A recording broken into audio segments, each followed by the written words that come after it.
So that's all these brothers are willing to reveal this time, is it? They're still hiding something, don't you think? Yes, I'm sure of it, and not just a minor detail either. It was almost certainly because of these two that poor Mr. Windybank, well, you can't let them get away with it, Runo.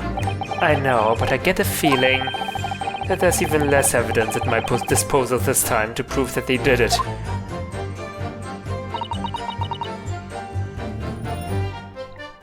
We've come so far. Now it's time to finish them off. Well, I'll do my best. If it were only that easy. Okay, we have to say there was someone else, but I have no idea. Hold it!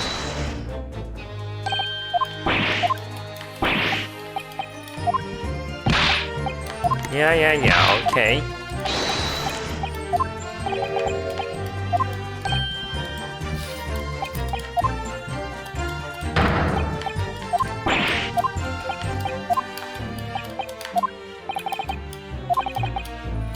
Okay, that could have been.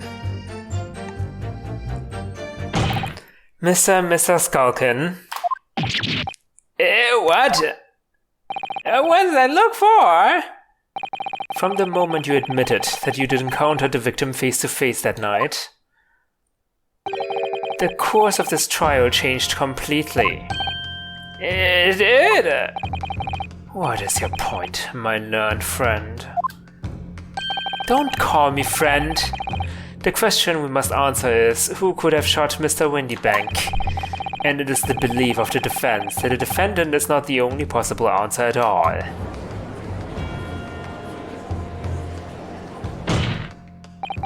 You have my attention. In that case, let us return to this plan of the premises. The victim was killed in the storeroom, which was locked from the inside. Those are the facts, so pray, what other possible answer to the question of who shot the man could there be? Oh, I see. Maybe he was shot outside of the storeroom and then he fell into the storeroom and then... I don't know, something like that. Counsel, you must now provide answers to the court in respect of 2 conundrums. 2, my lord? Twice as many chances to be right, maybe? Indeed, namely... From what location did the culprit shoot the victim, and furthermore, where was the victim at the time? Understood, my lord. Are you alright, Runo? I'm not entirely sure, but there's one thing I am sure about. If I can prove that there's a credible new alternative to what happened, it would change Gina's prospects hugely. So now, time for some clarity. Show the court on this plan the answers to the questions posed by his lordship. If you believe someone else could have killed the victim, indicate from where that person could have fired the gun. Hold on, didn't the door have like a window to look through it? Or am I remembering things wrong? Oh, maybe it did not. Maybe I'm remembering things wrong. Oh, yes, there is. There is a hatch, or whatever that is, on the door. Which does not exist in this picture. What the heck? Wait. Is the game wanna gaslight me again? What is happening? The door has a viewport, right? To look through? That's how we discovered the bodies, right? In the first place?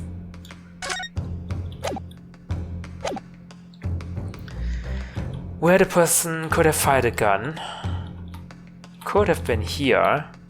Fired inside. The older Skulkin brother. Because he's short, so the bullet would have entered Mr. Windybank diagonally from down. But then again, who shot Sholmes then? I don't know. Could have been here, right? Take that!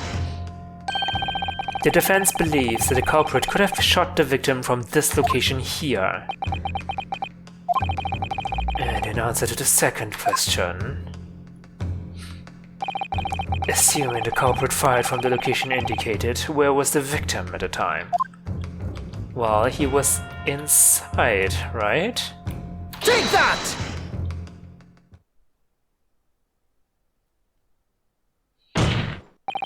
The culprit shot the victim from outside the storeroom. Continue.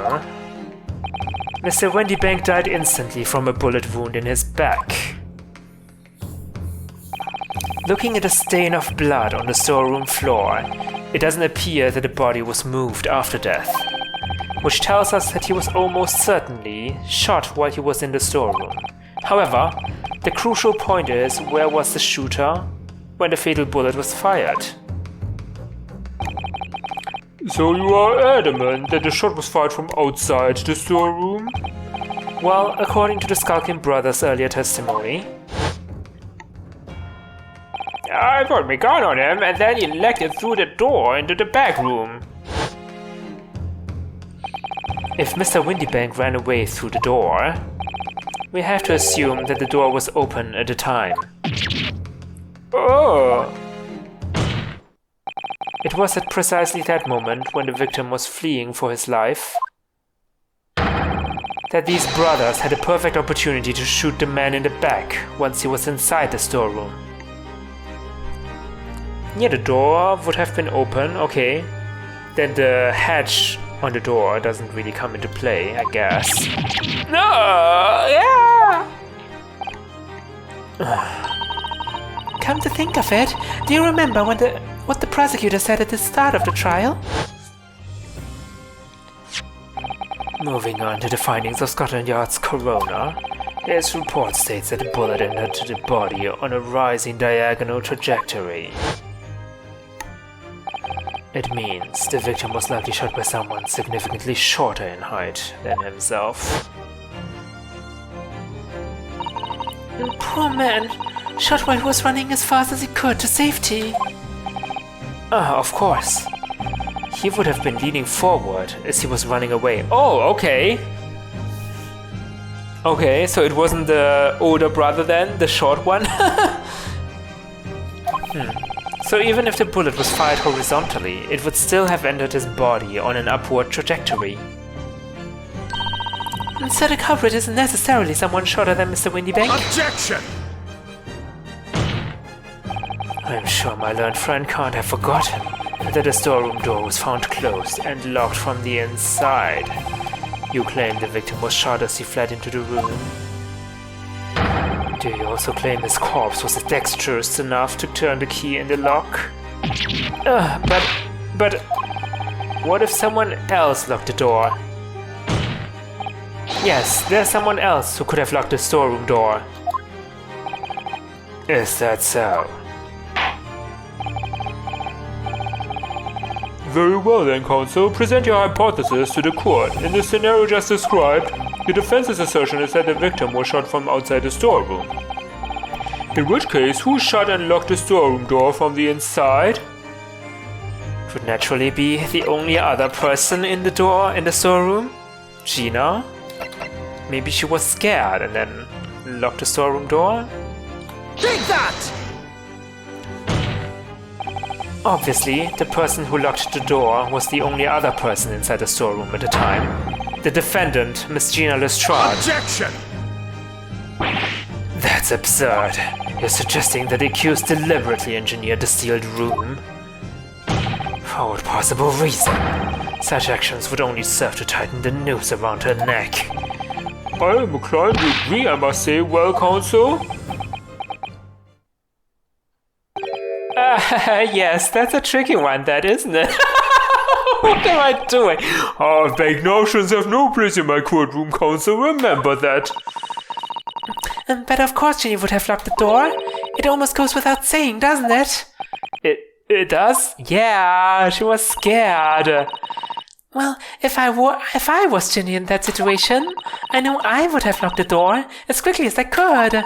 I mean, those two burglars had just fired a gun in her direction, hadn't they? Oh yes, obviously. Before the two brothers arrived, Mr. Strahd and Mr. Windybank were in the storeroom together. Now, I don't know what went on between them at that time, but at some point, Mr. Windybank must have heard the intruders breaking into his shop and left the storeroom. Intruders, eh? That's us, bruv. Don't sound so proud when you say it like that. If your theory is correct, that would leave the accused alone in the storeroom. Yes, it would. Then, probably only moments later, the victim fled back through the storeroom door, hoping to escape danger. Hit in the back by the bullet, Mr. Windybank fell to the floor where he was, just inside the storeroom. And what we have to ask ourselves now is, what would the defendant have done in that moment? I see where you're going with this. Outside the storeroom was a terrifying killer who had just murdered Mr. Windybank. As soon as that thought struck Miss Lestrade, she slammed the door shut and locked it, in order to save her own life. Hold it! But we ain't the ones who done it! No, we ain't, Gov, we ain't. You gotta believe us. I mean, come on, we'd never shoot no one. That's blatantly untrue. I know for a fact that you would. Because before my own eyes, you shot Mr. Herlock Sholmes. Wait, no, don't say that. Don't say that. Now there's a inconsistency in my theory. Because there are only signs that a single round was fired in their gun, which is bad. Which is bad.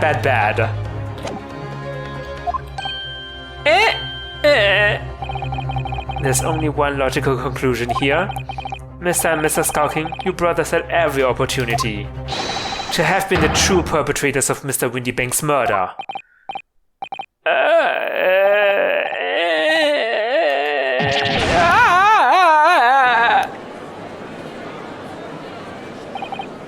Well, You mean to say it wasn't the pickpocket who shot the bumper car off the wall? Yeah. I don't know what the shadiest defense forest. That was amazing, Runo. And all the members of the jury seem to be firmly on your side now. I know, first time ever, and probably the last. Well, I think you've done it. Surely they'll have to give a verdict of not.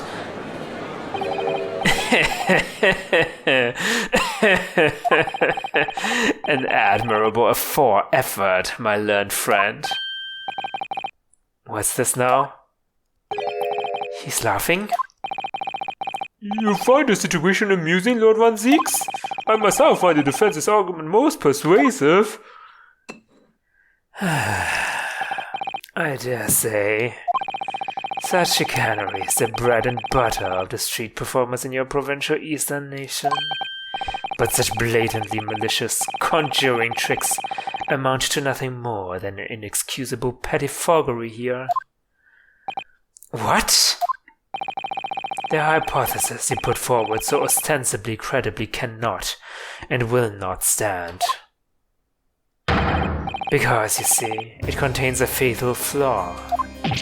A fatal flaw? Do you mean to tell me that you're unaware of your logic's failing?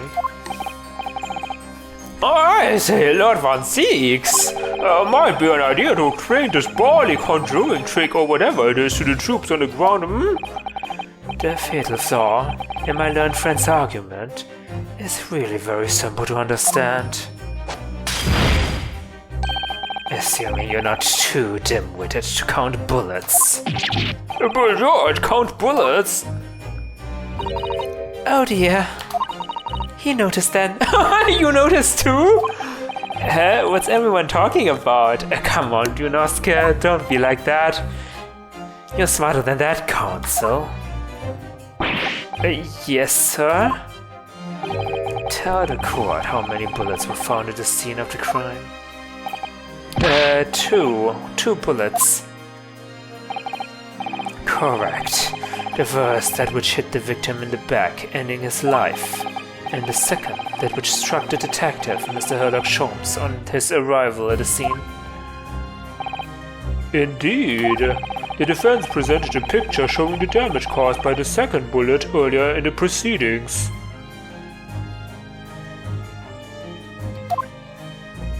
The calendar.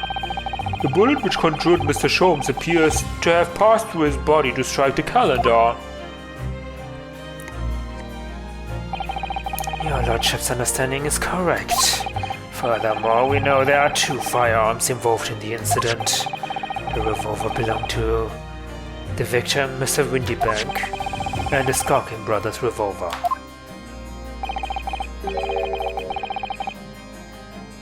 The evidence shows that a single bullet was fired from each gun. Yes, indeed it does. A single bullet from each. Now then.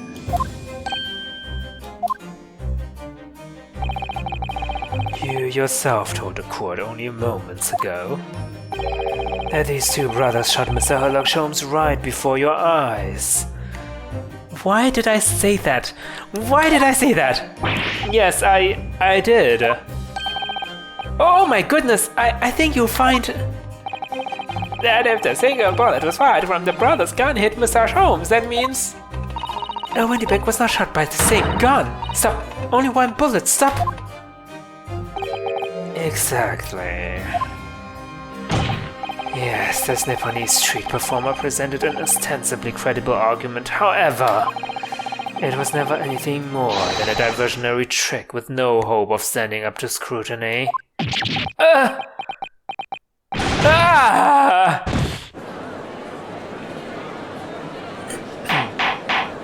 Order! Order! Why did you do that? Pray forgive the discourtesy of flinging the dregs of this hallowed nectar into the public gallery. Lord Van Zieks, that was a very precious wine you had. But this court needs to open its eyes. The accused, Miss Gina Lestrade, is no ordinary little girl. Despite her young years, she can regrettably no longer be described as a juvenile. No, the person in the dock is far from a law-abiding citizen. She has a past riddled with criminal conduct. The truth is, the accused broke into the pawnbrokery on the night in question with loathsome intent. As we can see beyond doubt in this print, which depicts her threatening the victim with the murder weapon. And I have here in my possession 1 more piece of evidence the prosecution wishes to present. What? That disc? What does that have to do with anything? I'll be taking that whatever it is of Miss Gilliard's down to the yard, thank you very much. No, don't. Don't give it to him. It's mine, that is mine. I'm sorry, miss, but anything belonging to Miss Gilded has to be taken in as evidence now. Yes, that music box disc. McGilded's music box disc.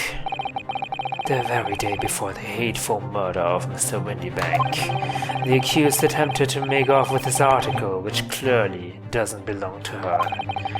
And with none of the subtlety of a pickpocket, I might add, but by brute force and brazen impudence. Good gracious!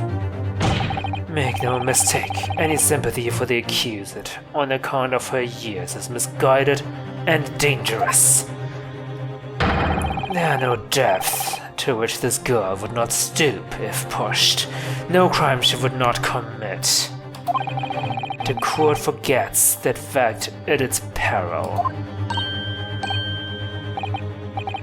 I see.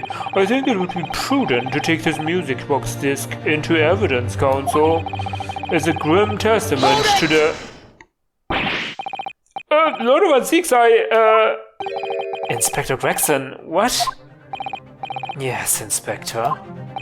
We had a meeting yesterday at the yard with the prosecution service and, I think it was agreed that the disc wouldn't be used as evidence. Oh, what is this all about? Why is the inspector acting strangely? That's the first time he said anything to Van Zieks at all. I am unaware of any such meeting.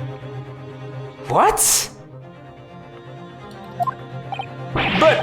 But those were the instructions right from the top. The government bigwigs were insistent.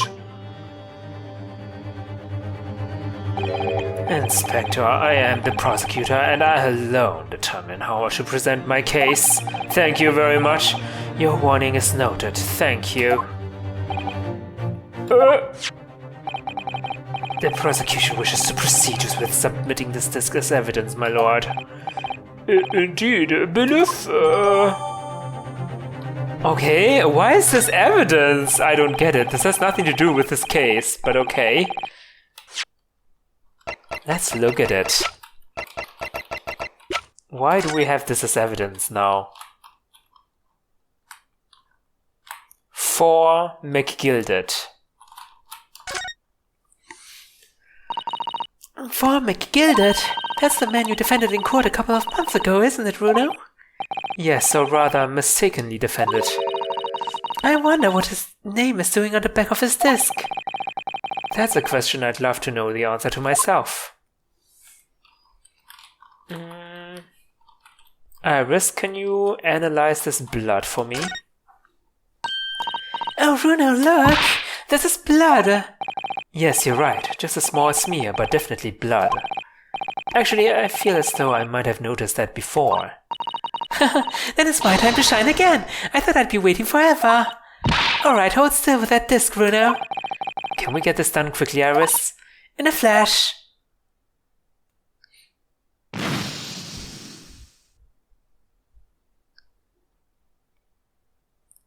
Green. Oh, a lovely bright shade again. So the same color as the calendar blood, right? Wait, that color. What is it? It's just that green. It's not the first time we've seen that color, is it?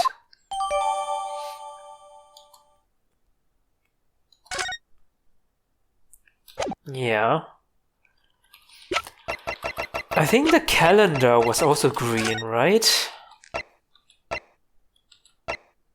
Yeah. So this must be Sholmes's blood? I don't know. Maybe?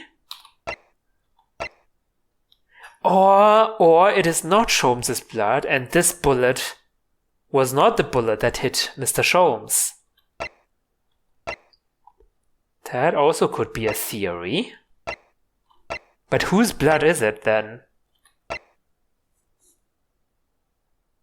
Mr. Sholmes did not touch this music disc in any way, right?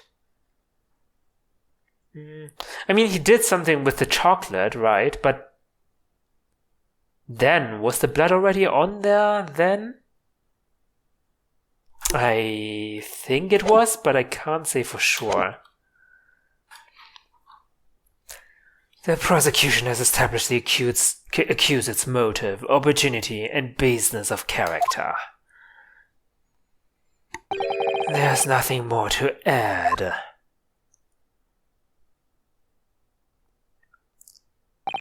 Ladies and gentlemen of the jury, I await your informed decisions and rest my case.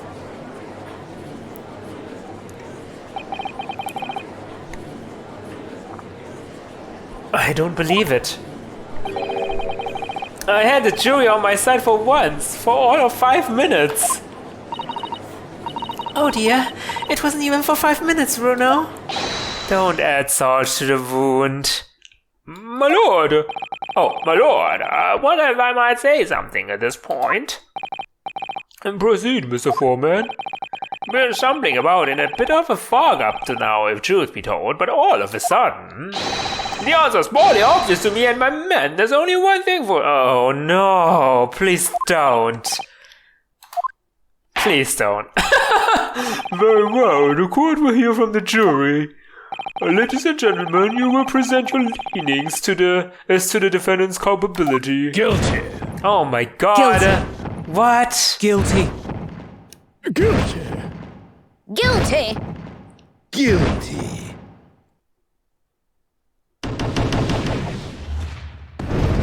What?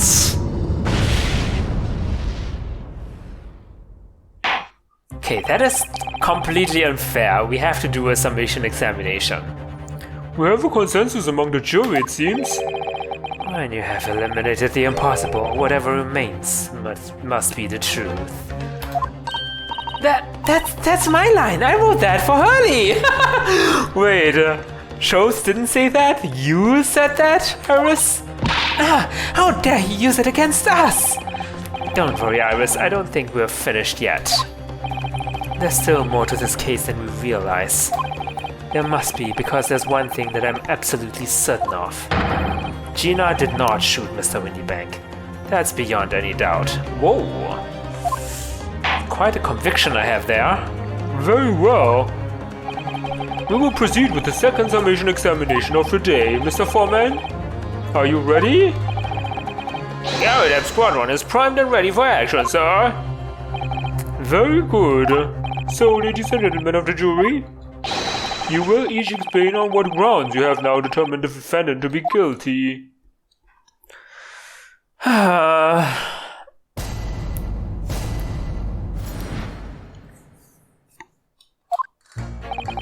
Once a rogue, always a rogue, I say. Different breed to us law-abiding citizens. Wow. Really? As only 2 bullets were found at the scene, I would say the whole case is done and dusted. You don't need a stereoscope to see the truth here. Every which way you look at it, it was that pickpocket. I never imagined that simple operation would cause me such grief. He's still on about this operation. The accusers attempted theft. On the previous day, I can see I'm in it for a busy day ahead. I am ballistics expert. I have seen many shootings. There is nothing I do not know about guns. Okay. Please enlighten us. It would seem there is a little remaining room for doubt. I have to admit, I was rather bowed over by the argument put forward by the chap in black. But when that fell apart like a house of cards, I thought that I'd jolly well been hot-winked. Whoa, no more! The whole courtroom is turning against me. It's not fair. Iris? That prosecutor's being mean. Just because Ginny's done some things she shouldn't have done in the past, that doesn't make her a murderer. Allow me to savor this fruity vintage while I savor the spectacle of your fruitless debate.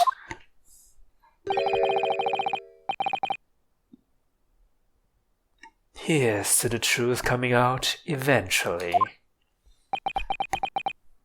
Okay. I can get behind that. There's enough preamble. Counsel, proceed, please. Slap.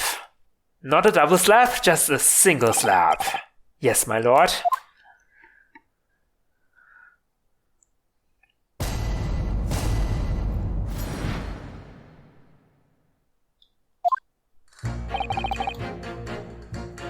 That's not fair at all. Hold it!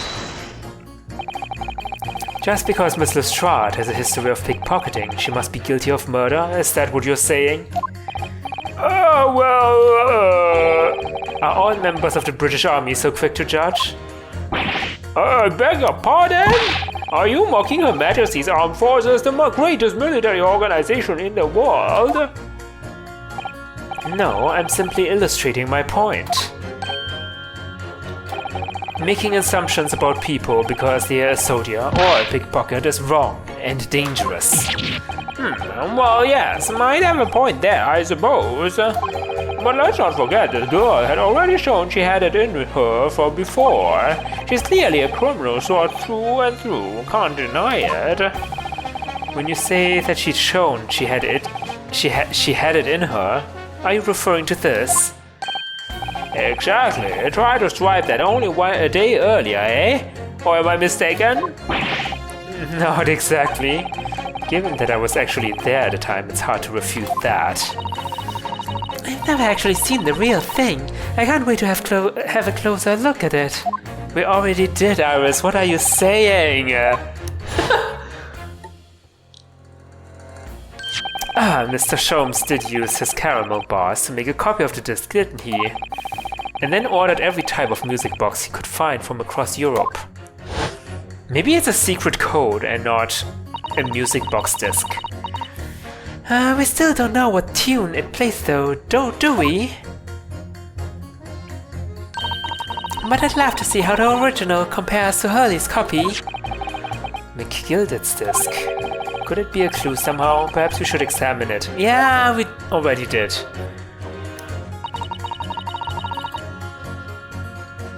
Only 2 bullets were found at the scene. The whole case is done and dusted. I can't argue with that. You don't need a stereoscope to see the truth here. Every which way you look at it. Hold it! It was the pickpocket. So if I've understood correctly, you need 2 pictures, a left eye one and a slightly different right eye one. Exactly. Then you can see the scene in 3 dimensions like this. So if we have 2 bullets, I don't suppose you can see anything useful with them? What am I doing? I think you'll find that no matter how much you squint, the truth of the situation always looks the same here. The only person who could have shot the victim is that girl on the dock. How can you be so sure of that? Think about it. The Skulkin brothers shot a great detective, didn't they? Yes, that's been mentioned once or twice. Well then, surely it's coming into focus now, isn't it? This is a waste of time. I'm not going to change this man's mind anytime soon. Well, maybe they did not shoot Sholmes. Maybe someone else shot Sholmes. Right? And you're still going on about your operation? Hold it! Would you please stop muttering about things that have nothing to do with this trial, sir? The defendant's life is on the line here. Well, the thing is, I couldn't really say that it has nothing to do with this trial, to be honest. Wait, what? Huh? I mean, there's no question that a man was shot, but the bullet had simply vanished from his stomach.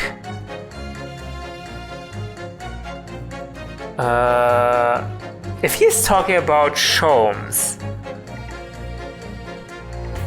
it means the bullet...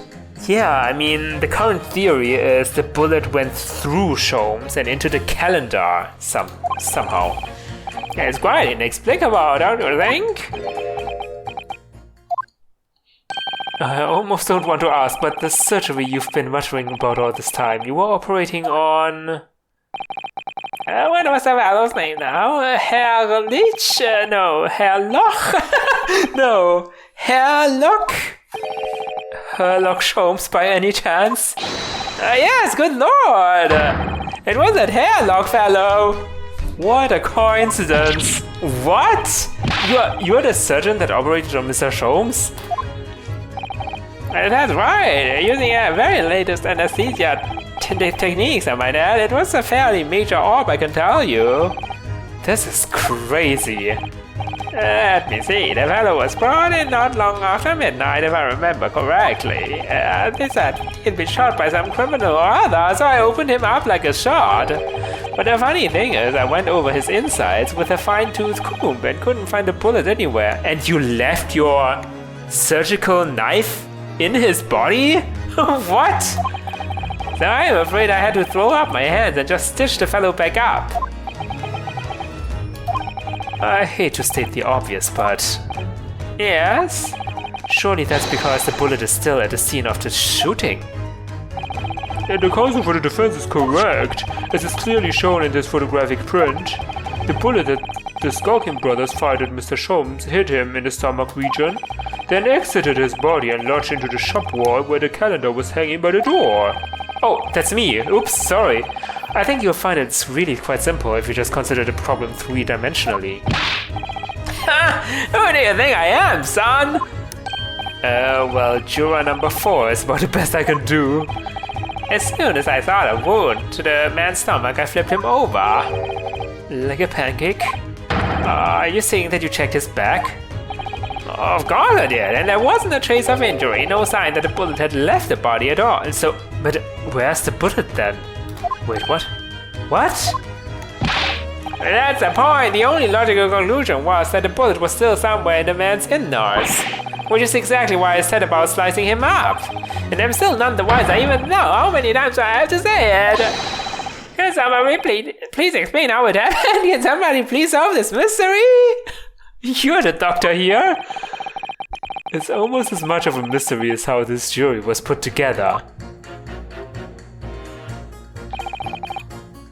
And the mystery of where that bullet ended up is infuriating. Where's an expert when you need one? I thought you were the expert. Wait, you're an expert, right? You are the ballistics expert. Bullet! I thought you were just a tourist? Good day, I am visiting London for sightseeing. I would like to take bus to Crystal Tower, please. There's no way he's just a visiting tourist. So, you're a ballistics expert, who knew? I have much experience with guns. I have lived through many, how do you say, extreme, violent birth of blood of extreme violent bloodbaths, perhaps? Those extreme violent bloodbaths. English is a very difficult tongue. Considering the sort of people you associate with, I'm surprised you still have a tongue. Anyway, if you have questions about bullets and guns, you ask me. There's nothing I do not know, no mystery I cannot solve. He's very confident in his knowledge of guns, that's for sure. But, if possible, please only in Russian language. He's not very confident in his knowledge of English, though, is he? No, so we should bear that in mind. He's our man if there's a mystery about guns or bullets. Yes, game, I understand. Van Zieks has managed to convince everyone. When you have eliminated the impossible, he said, but he hasn't. If we're going to fight back, we need more material. And we have to fight back, we have to turn this trial around again. Okay, let's pit those two together. Oops, not you. Okay. We want to connect this guy with the expert in the room. Objection! Those two statements clearly contradict the idea that all I do is pit jurors against each other. Oh, a ballistics expert?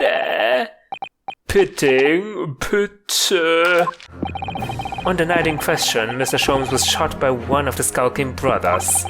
But since there was no sign of an exit wound on his back, we must assume the bullet did not pass through him. However, no bullet was found lodged in Mr. Sholmes' body either, furthermore. A bullet was found lodged in the wall of the shop where Mr. Sholmes was shot. Juror number 6. Hello, my name is Wieland, pleased to meet you. There's apparent contradiction in the facts that is so clearly troubling juror number 4. Are you able to explain the mystery? I have seen very similar situation in Motherland. It was night, there was blizzard. I was running away along Mountain Road in freezing cold. Golly! The snow was piling high on both sides of the road. It was very narrow and dangerous. My pursuers had hunting rifles and they wore dog sleds. Mental note, don't ask too many questions. I was shot from behind and I fell down in snow. And this situation was very similar to what I hear today from Doctor. What? They could not find bullet in my body, and no sign of, how do you say, exit wound. Then where did the bullet go? Bullet never hit me. Well, if it never hit you, why did you fall down? Bullet hit frozen wall of ice very close to my side. Eh?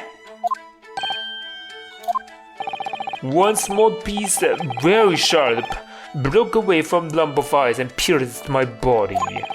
It made a deep wound that looks just like bullet wound. Outrageous! Of course, a piece of ice quickly melted inside me, and that is solution to mystery of disappearing bullet. Interesting. But completely not applicable to us? I think? But that doesn't answer the question at all. The shooting happened in a pawnbroker's shop. Not some snowy mountain road in another country. Just an idea, but we might not be looking at exactly the same scenario here. Runo, where exactly was Hurley shot again? Well, according to the report, in his stomach. Sort of around this area, I think. Well, that's precisely where he always wears a little pouch on his belt. A pouch? Actually, I might have noticed something like that. I might have? I did? Yes, a pouch. It's where he keeps 3 glass vials of very dangerous chemicals that he uses in his investigations. Dangerous chemicals? What? Doctor, where's the pouch Mr. Sholmes was wearing? Well, the fellow had nothing like that on his person when he arrived on the hospital, as far as I remember. If I may. Lord Van Zieks? Well, I realize it is forbidden for the prosecution to interject during a summation examination. I should inform the defense that I have the pouch in question in the antechamber outside the courtroom. Sorry? As I understand it, when the police arrived on the scene and found Mr. Sholmes injured, they removed the pouch in order to assess the wound. Ah, thank goodness. I thought I was getting forgetful for a moment. Since then, it has been in my safekeeping along with all other evidence relating to the case. I can personally vouch for the fact that it has not been touched since the incident occurred. Very well, why extremely unconventional during a summation examination? I must demand the prosecution presents the item in question with all speed. Bring forth Mr. Sherlock Sholmes' pouch. I see. So this is the pouch worn by Mr. Sholmes on the night in question, is it? Look at that. One of the files is broken and the leather around it is scorched black. It's almost as if the file exploded. Exploded? So that night, the bullet from the Skulking Brothers' gun struck Mr. Sholmes' pouch. And it was the glass vial exploding that caused the fellow's injury. This bullet did not penetrate the victim, but was deflected into a wall of shop. So it was the bullet that pierced, that was intended for Mr. Sholmes then. Then that goes my theory that another party was involved. A delightfully complex aroma. Well, it would appear one mystery has been solved at least. Though it has no bearing on the truth of this case. The bungling and burgling brothers shot the detective and the accused shot the pawnbroker. The pertinent facts of the case remain unaltered. Well, at least the mystery is solved. I can sleep easy tonight. Thank you, young man. I thought you left your scalpel inside Sholmes? If I remember correctly. Duh, thank you very much. Glad I could help. Due to its bearing on the conundrum just solved, the court will sequester the scruffy pouch as evidence. His pouch isn't scruffy. Okay. Now the summation examination. It would appear the defense is somewhat struggling to alter opinion, Come on, don't say that. Well, we're not finished with the summation examination. Surely.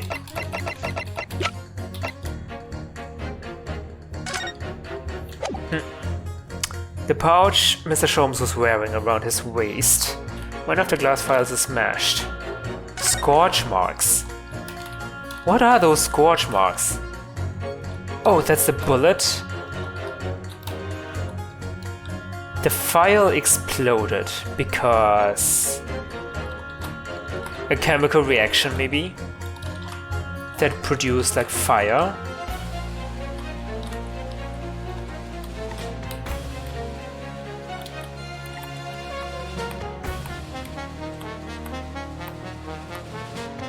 What is that? The bullet is right there!